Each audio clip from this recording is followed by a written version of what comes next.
नमस्कार। Between the lines with नीलुंजन में आपका स्वागत है।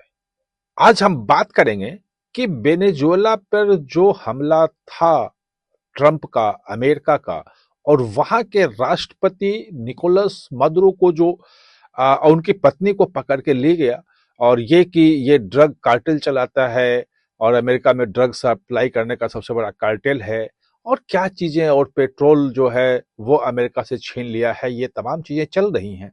लेकिन असली जो कहानी है वो हैरान करने वाली है, उस पर चर्चा नहीं हो रही है।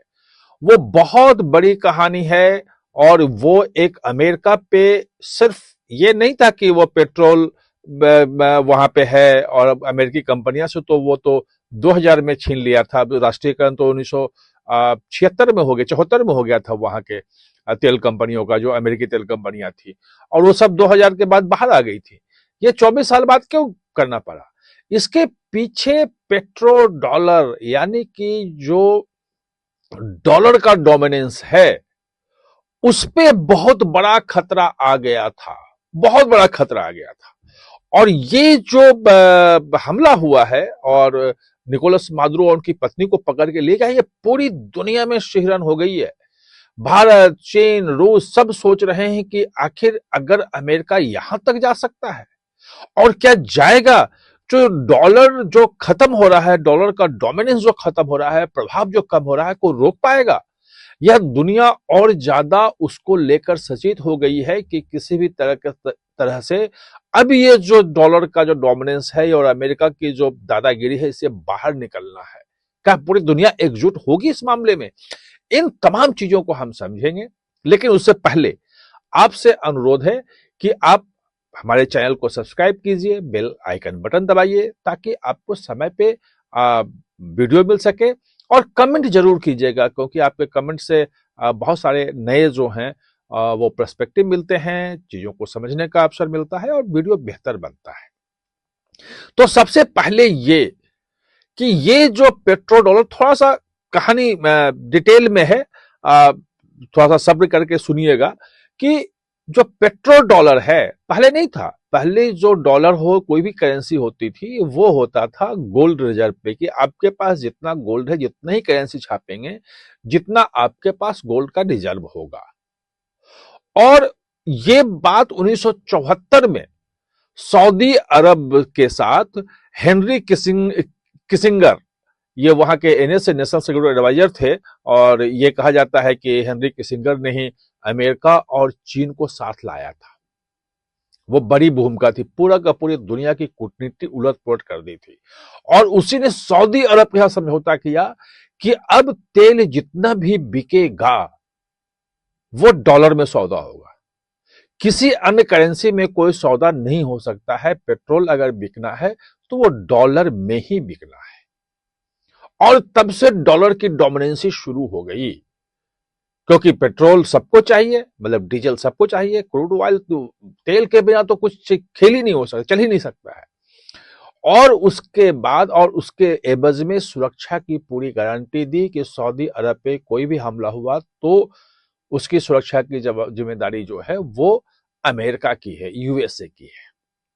और इसी तरह से पेट्रो डॉलर का जो है, और डॉलर का डोमिनेंस दुनिया में शुरू हुआ।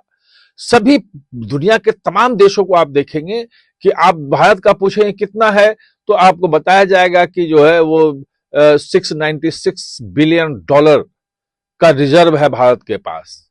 वो डॉलर में, पूरी दुनिया जो है वो डॉलर में रिजर्व रखती है, क्योंकि डॉलर जो है वो दुनिया में हर जगह एक्सेप्टेड करेंसी, क्योंकि पेट्रोल की खरीद पर तो शायद पूरी दुनिया कर रही है और सब डॉलर में कर रहे हैं, और डॉलर नहीं हुआ तो तेल नहीं आ पाएगा। तो इसीलिए सब रख रहे थे उसमें। और ये एक समय था, अभी 10 साल 15 साल पहले की बात है, कि दुनिया के जितने भी बैंक्स हैं, सेंट्रल बैंक्स, जैसे हमारा आरबीआई है, वैसे हर जगह पे सेंट्रल बैंक है, उनके पास जो टोटल एसेट है रिजर्व, गोल्ड में और तमाम करेंसीज में, वो उसमें 77-78% तक, कुछ तो कहते हैं, कुछ अनुमान है कि 80% तक डॉलर में रिजर्व रखता थे। वो उनके ऐसे डॉलर में होते थे, रखते थे, क्योंकि उनको पता था कि कभी भी संकट आएगा तो डॉलर हमें बचाएगा, डॉलर से हम कुछ भी खरीद सकते हैं।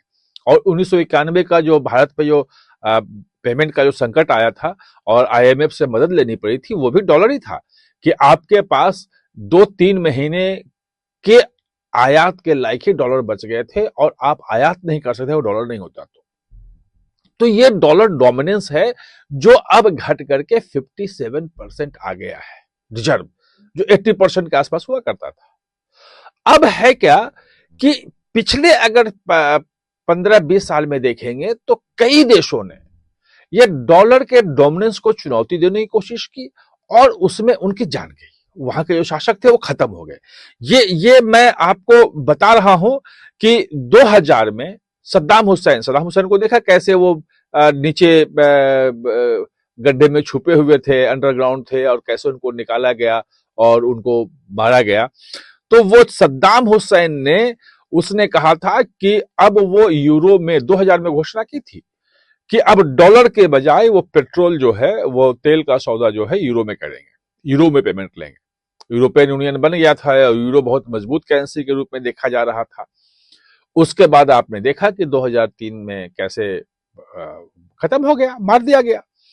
ऐसे ही 2003 में तो खत्म किया और 2009 में इसने गद्दाफी, लीबिया के कर्नल गद्दाफी, उन्होंने गद्दाफी ने ये घोषणा की कि वो गोल्ड दिनार बनाएंगे और पेट्रो से बाहर करेंगे अपने आप को, और पूरे अफ्रीका करेंसी जो है वो गोल्ड पे आधारित होगी। गोल्ड दिनार का उन्होंने बात की थी और 2011 में नाटो ने उस पर बमबारी किया और गद्दाफी खत्म हो गया। लीबिया की स्थिति आप जानते हैं क्या है आज की इस तारीख में।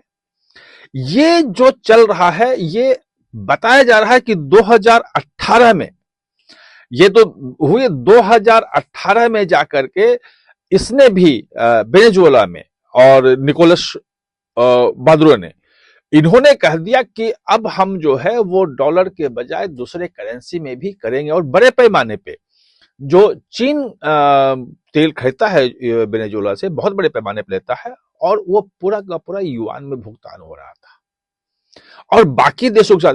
और अच्छा, स्विफ्ट जो उनका एक पश्चिमी देशों का एक पेमेंट का सिस्टम है, उससे अलग एक पेमेंट का सिस्टम भी तैयार कर रहा था, चिप्स करके नाम है वो उसका।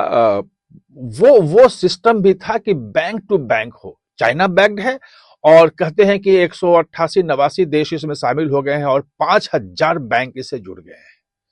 यानी कि बाईपास करके एक सिस्टम जो है वो खड़ा किया जाए जिसमें डॉलर में लेन देन ना हो, आपस करेंसी में हो जाए, और इसके लिए पूरा सिस्टम तैयार था और वेनेजुएला उसमें तैयार है। अच्छा, एक चीज उसमें महत्वपूर्ण है जो मैं भूल गया था कि वेनेजुएला के पास जो है वो पूरी दुनिया का जो तेल रिजर्व है उसका 20% है। सऊदी अरब के पास भी नहीं उतना है, सबसे ज्यादा वेनेजुएला के पास है और कहते हैं कि 303 बिलियन बैरल जो है वो वहां रिजर्व, तेल रिजर्व है और ये प्रूवन है।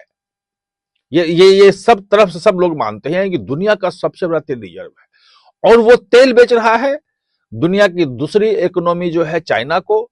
भारत प्रतिबंध लगा हुआ था तो भारत नहीं खरीद रहा था, लेकिन कुछ कुछ सौदे हो रहे थे और भारत का जो है 1-2 कंपनियां वहां पे जो तेल कुएं जो विकसित करने का वो काम भी कर रही थी। खासतौर पे ओएनजीसी विदेश जो है वो उसमें काफी सक्रिय था। तो ये लग रहा था कि अगर ये बड़े पैमाने पे वेनेजुएला जो है वो अमेरिकी सिस्टम को सरपास करके और अगर तेल खरीदेगा तो जो डॉलर में जो मजबूरी है वो खत्म हो जाएगी। और ये सऊदी अरब को भी महसूस हो रहा था कि डॉलर के वजह से कुछ नहीं होगा, बहुत बड़ा मार्केट उनका छूट जाएगा और युआन में पेमेंट लेने के लिए एक बातचीत उनकी चल रही थी कि चीन को जो तेल बेचा जाए वो युआन में हो जाए। वैसे भारत और रूस में, चूंकि रूस को स्विफ्ट सिस्टम से बाहर कर दिया है पेमेंट सिस्टम से, तो वो लोकल करेंसी में हो रहा है, उसकी बाकी चीजें भी चल रही हैं। और रूस जो चीन को भेज रहा है वो चीन की जो करेंसी युआन है उसी में भेज रहा है।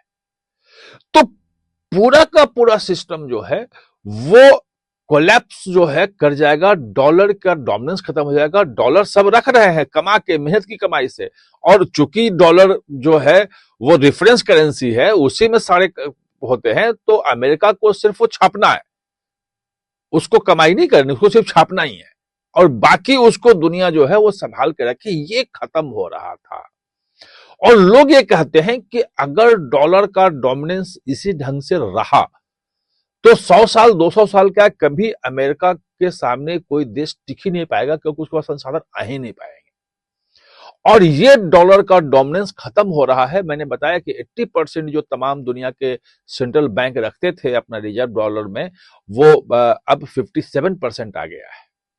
और जो कहा जा रहा है कि गोल्ड की कीमतें बहुत ज्यादा बढ़ रही हैं, उसके पीछे भी कारण यह है कि इंडियन रिजर्व बैंक, जो भारतीय रिजर्व बैंक है, उससे लेकर दुनिया के तमाम, चीन हो, बाकी देश हो, सब गोल्ड को खरीद रहे हैं, गोल्ड में रिजर्व अपना रख रहे हैं, अपने एसेट कर रहे हैं, और गोल्ड अपने यहां रख रहे हैं। भारत में भी आपने देखा कि अभी जो लंदन में हमारा गोल्ड जो था, रिजर्व बैंक रखता था वहां सुरक्षित, वो सब भारत ले आया है। तो पूरी लड़ाई जो है वो पेट्रो डॉलर और डॉलर को के डोमिनेंस को बनाए रखने के लिए है। जो अनुमान है कि जो कह रहे हैं कि ड्रग तस्करी हो रहा है, या सिंडिकेट चलाता है, जो वेनेजुएला से टोटल ड्रग जो जाता है, कोकेन जाता है अमेरिका में, वो केवल 1%। अमेरिका का अपना अनुमान है कि टोटल जो ड्रग वहां कोकेन सप्लाई हो रहा है, केवल 1% वेनेजुएला से आ रहा है। तो सबसे बड़ा सप्लायर कार्टेल वाला कैसे हो गया ये टेररिज्म का, कि भाई वो अमेरिका में टेररिज्म फैला रहे हैं। कभी कोई टेररिज्म का उस ढंग से हमला ही नहीं हुआ,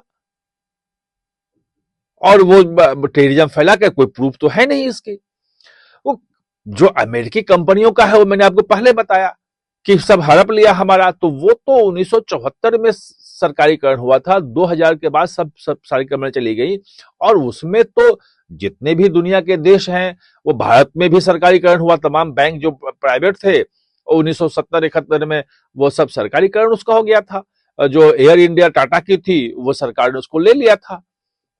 तो सरकारीकरण की एक प्रक्रिया है, वो है, उसके पक्ष और विपक्ष में तर्क हो सकते हैं, लेकिन हमला करके किसी राष्ट्रपति को ले आना, इसके पीछे इतना बड़ा कदम उठाना, पीछे माना जा रहा है कि सिर्फ और सिर्फ डॉलर के डोमिनेंस को जो खतरा हो रहा था, उसी कारण है।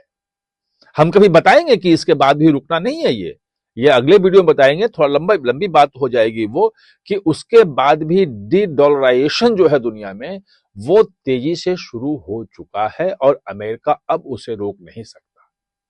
आप हमारे साथ जुड़े, इसके लिए बहुत बहुत धन्यवाद। और हाँ, चैनल को सब्सक्राइब करना ना भूलें, इसका बेल आइकन दबाएं, ताकि नया वीडियो कोई भी आए तो उसका नोटिफिकेशन समय पे